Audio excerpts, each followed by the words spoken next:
Hi, I'm Chris James, and you're watching A Healthy Alternative. Today, we're going to be talking about how to break your fast without binge eating.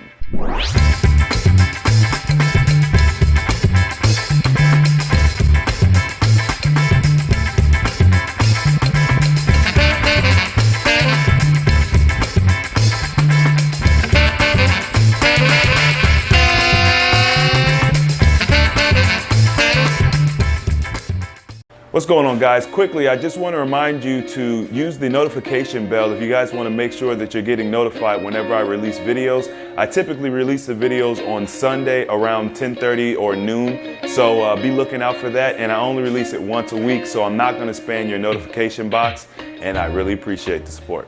All right, guys, so today I decided to talk about how to break your fast without binge eating. And I've been getting a lot of questions about this lately, and it's weird because I never got questions about binge eating before, but all of a sudden one person asks, and then it seems like 100 people are asking.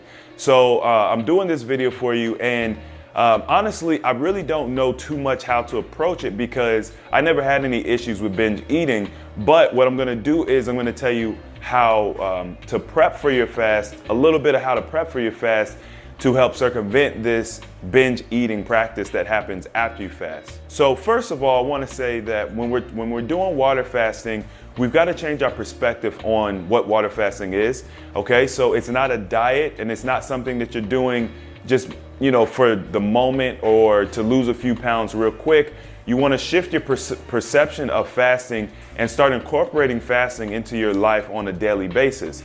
Even after you've reached your health goals and your weight loss goals, you still want to utilize fasting as a way to, number one, maintain and also continue pushing your body to that ultimate health. Fasting is something that has been a part of our lifestyles as human beings since day one. There was never a point in time until recently where we were eating like the way we eat now. One of the biggest issues that we see in America especially is overnutrition. We're getting too much nutrition. So one of the things that they point out to you guys early on is that breakfast is the most important meal of the day. And I've told you guys before that everything that we've been taught is the opposite of what the truth is. So that lets you know that breakfast is the most important meal to miss, right? Because what are you doing? You're breaking your fast. And I've actually talked about this to groups of friends before, but I'm going to be doing a video where I kind of talk more in depth about breakfast and how important it is to skip breakfast. So anyway, with that being said, before you ever start fasting, one of the ways you can help with the binge eating, not occurring is to prep for your fast. A lot of times we get excited about fasting, we jump right in, feet first, head first, or however you say it. And when we come out on the other side, we're so hungry, we're so ready to break the fast because number one, we have lack of information, okay? When you're not learning about the detox symptoms of a fast, when you're not preparing your mind mentally for what's gonna happen, if you're just forcing yourself to do something without fully understanding it, this can prompt you to binge eat because you feel like, okay, you've accomplished something great and now you deserve to have some fun, eat whatever you want. And that's so counterproductive, it's not even funny. So the first thing you guys wanna do is start prepping for your fast. Maybe a week, take a week or two, depending on your personal situation, how bad you tend to binge eat, you might want to give yourself 2 weeks. Start off eliminating the meats, processed foods, and refined sugars. You guys know I promote that across the board. Okay, that is a great way to start prepping. Just eliminate that stuff for a week or 2 weeks before your fast. If you want to get a little bit more refined with it, you could do fruit only.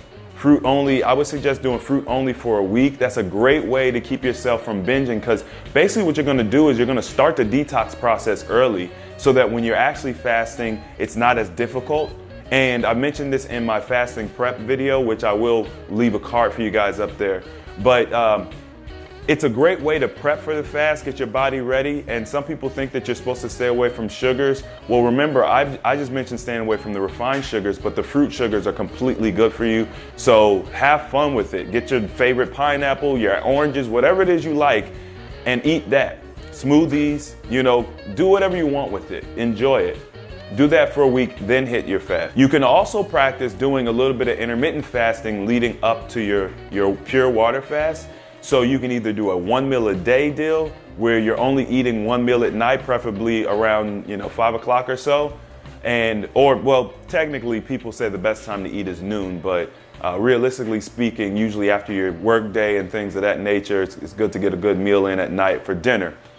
Or you could do your alternate day fasting where you eat for a day, you don't eat for a day, and then you could combine some of the other things I mentioned. So you could do the no meats, no refined sugar, dairy products, etc.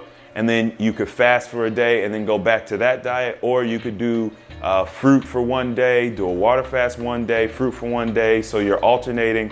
There's so many different ways to do it. Just play around with it, figure out what's comfortable for you. Make sure that it's something that's sustainable, and that way you don't, end up breaking it or, ruining your prep. And then as you move into your actual fast, everything will become so much easier. We've got to spend more time on the prep. Okay, a lot of people want to eat pizza and noodles and all this stuff because they feel like, oh, I'm about to fast, so let me go ahead and get this out the way real quick. Well, yeah, that sounds good, but then it ends up hurting you in the long run, and maybe you end up binging.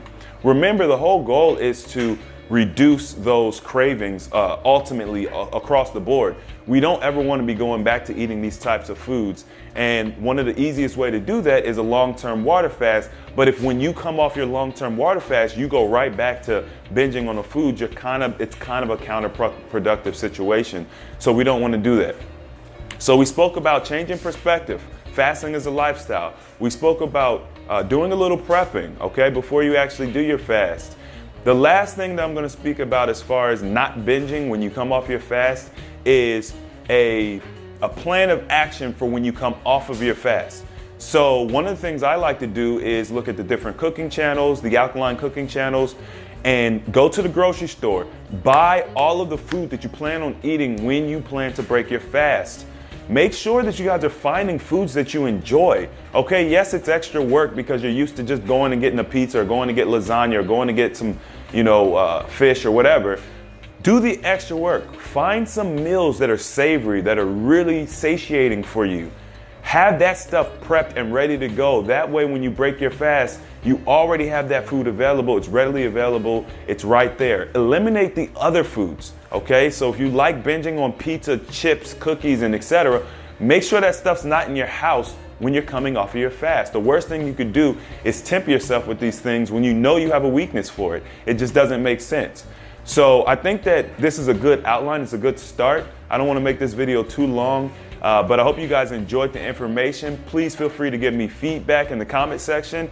I also wanted to thank you guys for the feedback that I got on the last video titled "Your Body is Your Own Doctor," or it's something like that. I don't really remember, but I just felt such a warm embrace from you guys, and I want you guys to know that I really appreciate. Obviously, I see all the comments. I pretty much respond to everything, but all of the encouragement you guys give me is much appreciated. All right, so also guys, don't forget to check out the Facebook group. It's amazing. It's so incredible because I don't even see all the posts now. Like, I remember when we were a baby and I could see all the posts and interact with everybody, and it's got so big, it's so out of control now that there's so many people I haven't even got a chance to meet. So if you guys want to ask me a specific question, you're gonna have to tag me in it. Obviously I've got a lot of questions coming in on my personal instant messenger and on YouTube. So give me some time. I'll get back to you when I get a chance. If you guys like this video, don't forget to hit the thumbs up button. And if you want to see more videos like this, don't forget to subscribe.